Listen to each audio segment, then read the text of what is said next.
Oklahoma is one of those teams that people seem to just have written in pen that they're going to be a middle of the pack team in the SEC this year. But I believe there's a ton of upside for this squad to win another 10 games this year. Now, they enter their third season under head coach Brent Venables, and he's shown a lot of growth. His first season in 2022, he won 6 games. Last year, they went 10-3. And at one point, after they beat Texas, I was starting to say, okay, maybe I was wrong about Oklahoma. Maybe they actually are a legitimate playoff contender. And then the week after that, they barely survive UCF. And then they drop a game to Kansas. Then they lost to Oklahoma State right after that. And the season kind of went a little bit off the rails. But ultimately, 2023 was a really good campaign for Brent Venables and company.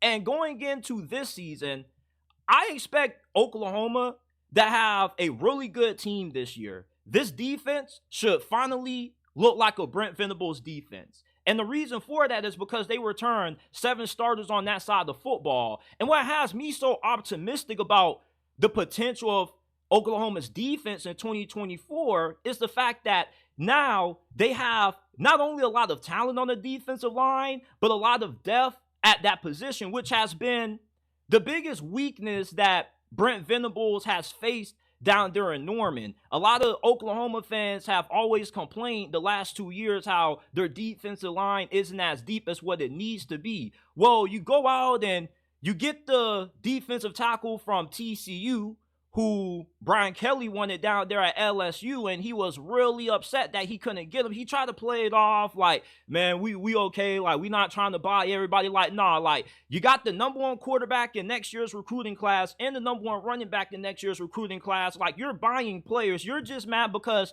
Oklahoma was willing to invest more in getting this dude than what you were. And bringing him in is going to be a really big pickup for them, because he's going to help improve that run defense. And they also should have a consistent pass rush. They were 91st in the nation in sacks per game. They get a Miami of Ohio transfer from the MAC who had 9.5 sacks. He also had 4 sacks the previous season. They returned 2 of their leading sack leaders from last year, and Ethan Downs and Danny Stutzman. And Danny Stutzman, he may be one of the best defensive players in the SEC going into 2024 that not a lot of people are talking about. This dude is a machine. He does a lot for the Sooners defense. He can get after the quarterback. You can send him on blitzes. He's also really good stopping the run, and I think he's pretty decent in coverage as well. And speaking of coverage, how about Oklahoma's secondary this year, man? They have one of the best secondaries in the Southeastern Conference going into this year. Last year, they were 3rd in the nation in takeaways, and they got really good safety play. They got a lot of depth at cornerback. There's no reason why we shouldn't see this defense at least be a top 30 unit this year under Brent Venables. But for me, what's going to determine how successful Oklahoma can be this year and if they can reach their ceiling is going to depend on 2 things. One, their new offensive coordinator, because Jeff Lebby is now the head coach of Mississippi State. And I don't really think losing him is that big of a loss because, in my opinion, he wasn't really that good. And you're going to be replacing him with Seth Luttrell, who got promoted from offensive analyst to OC. He's going to be the full-time play caller, but you're also going to have tight ends coach Joe John Finley, who got promoted from tight ends coach to co-OC. He's not going to call the plays, but he's going to help with the game planning, and he's just going to help oversee the offense along with Seth Luttrell. So it's going to be a concerted effort. So if the offensive coordinator ends up working out and he ends up being slightly better than Jeff Lebby, think about how good Jackson Dart could be this year. Or not Jackson Dart, but Jackson Arnold. Jackson Arnold, he was the 10th ranked player coming out of the 2023 recruiting cycle. He was the 4th best quarterback out of that class behind Nico and Arch Manning. He also was the Gatorade Player of the Year. And we didn't really see much of him last year until he got the nod as the starter for the Alamo Bowl. And I was really excited to watch him play in that game because I was like, let's see what this dude has. And he had an up and down debut. You know, the first quarter of the Alamo Bowl, he didn't look good. And then from the second to third quarter, this dude was absolutely on fire. He showed dynamic running ability. He was getting outside the pocket, making some great throws with great touch. He had one throw that he made in the red zone that he threw perfectly on the outside of the end zone that ended up being a touchdown. And then once we got to the fourth quarter, the dude reverted back to playing like how he was in the first quarter. He was turning the football over, making bad decisions with the ball. So it's really hard to gauge what Jackson Arnold is right now. Now, I have confidence that he is going to live up to the hype that he had coming out of high school, because most of the quarterbacks now that are at least top 5 in their class, most of them pan out. And at worst, I think he'll be like above average quarterback, because this dude has a ton of talent. He's like a more athletic and a more juiced up version of Johnny Manziel, in my opinion. And there's no reason why he shouldn't have a successful season for the Sooners this year, because they have a really underrated group of wide receivers. You got Nick Anderson, who was a freshman last year. He tied for the team lead in touchdowns with 10. Then you get Purdue transfer Deion Burks, who was a top 50 player in the portal this year. He was the 8th best wide receiver according to 247. And then at running back, they have one of my favorite players going into this year, and Gavin Sawchuk. He's going to have a breakout season. I don't know why the hell he wasn't starting at the beginning of last season, but he went off during the month of November, and he finished the season with 9 touchdowns, 744 rushing yards, and he was averaging 6.2 yards per carry. And when I was watching the Alamo Bowl, me and my homie, this Gavin Sawchuk dude, was stressing us the hell out, because we had money on Arizona. And once Jackson Arnold started struggling in the fourth quarter, my homie was like, okay, JT, like, we might be in the clear. You think we can turn the game off? I was like, hell no, because if they give the ball back to this Gavin Sawchuk dude, he may end up just carrying them to the win. And that's the reason why losing Jeff Lebby to me wasn't that big of a loss, because if they just would have gave Gavin Sawchuk like 40, 30 carries in that Alamo Bowl game, they would have won. Like, this dude was damn near unstoppable. In Oklahoma, they always are pretty nice with the running backs. I remember they had a running back that played the year before last, named Eric Gray. I really liked him. You had Rodney Anderson. You had Joe Mixon. When it comes to running back, I think Oklahoma has a claim for being RBU if they aren't considered that already. And with the talent that Jackson Arnold has around him, you're going to have a really good run game. You're going to have a lot of weapons to throw the football to at wide receiver.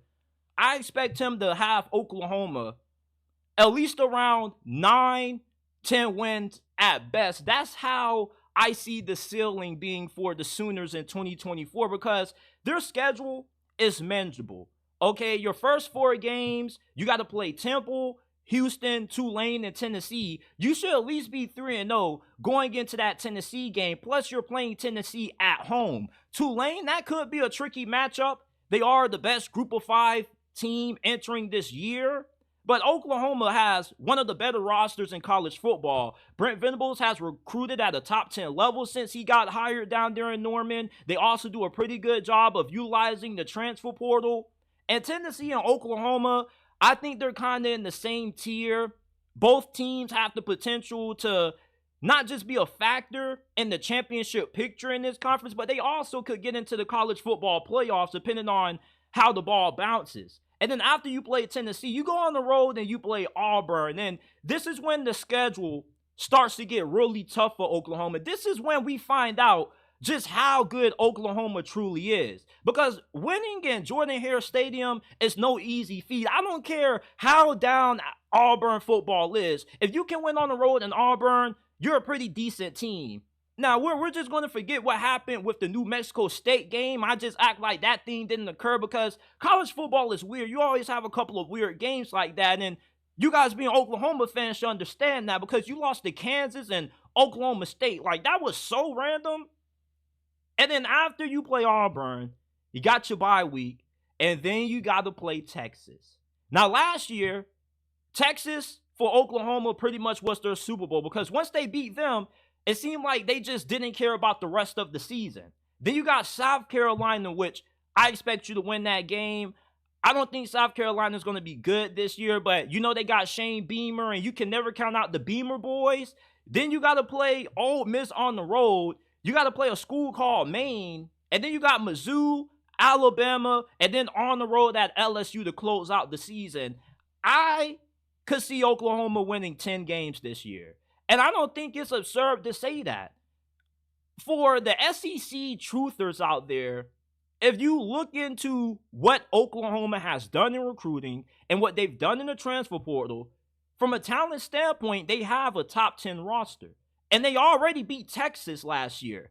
And I get it's a rivalry game, but anytime you can beat a team like Texas that pretty much pays for the whole entire team, you know, you got to get a lot of respect for that. And if you can beat Texas, you can definitely beat Alabama. You can definitely beat LSU. Like LSU, we're going to talk about them a little bit later. Like they overhauled their defensive coaching staff, but they still are lacking at a lot of positions on that side of the football. Oklahoma is one of the more complete teams entering the Southeastern Conference this year. You don't really have too many big holes on the roster. You know, like they went heavy on making sure that they improved the offensive line in the portal. They got a really good center from SMU. They also got a really good offensive guard from Washington, which both of those dudes should be plug and play. They should be day one starters right out the gate. I'm expecting Oklahoma to come into the SEC and make noise right away. If you're looking for a wild card team and a sleeper team who people are overlooking, Oklahoma definitely is that team. You have a former top 10 player and Jackson Arnold at quarterback. You got Gavin Sawchuk, who should be a breakout player this year. You're deep at wide receiver. This is the most talented that your defense has been in the couple of years that Brent Venables has been in Norman. 10 wins is the ceiling for OU for me in 2024. But for them to be a middle-of-the-pack team in the SEC, I definitely could see it. But I am a believer in Brent Venables. And I believe last year I predicted them to win at least 9-10 games, and that happened. So going into the SEC, you just think about the name. You know, everybody seems to think that Oklahoma still is this Big 12 team, and they're not. This is a team that has been built to win, and they've been built to have success in the SEC based off how well they recruited and how well they have prioritized making sure that they have what they need in the trenches. They have depth, they have talent on the defensive line, they can get after the quarterback, they're going to be able to stop the run this year. Like, look out for Oklahoma this year. This definitely is a team that I would not be willing to bet against this year. If anything, I'm willing to bet that Oklahoma has a better shot at winning the SEC than what Missouri does. Missouri, they return a lot on offense, but they return pretty much nothing on defense, and their coaching staff got raided by LSU. So I'm really high on Oklahoma this year. The ceiling for them, 10 wins, in my opinion.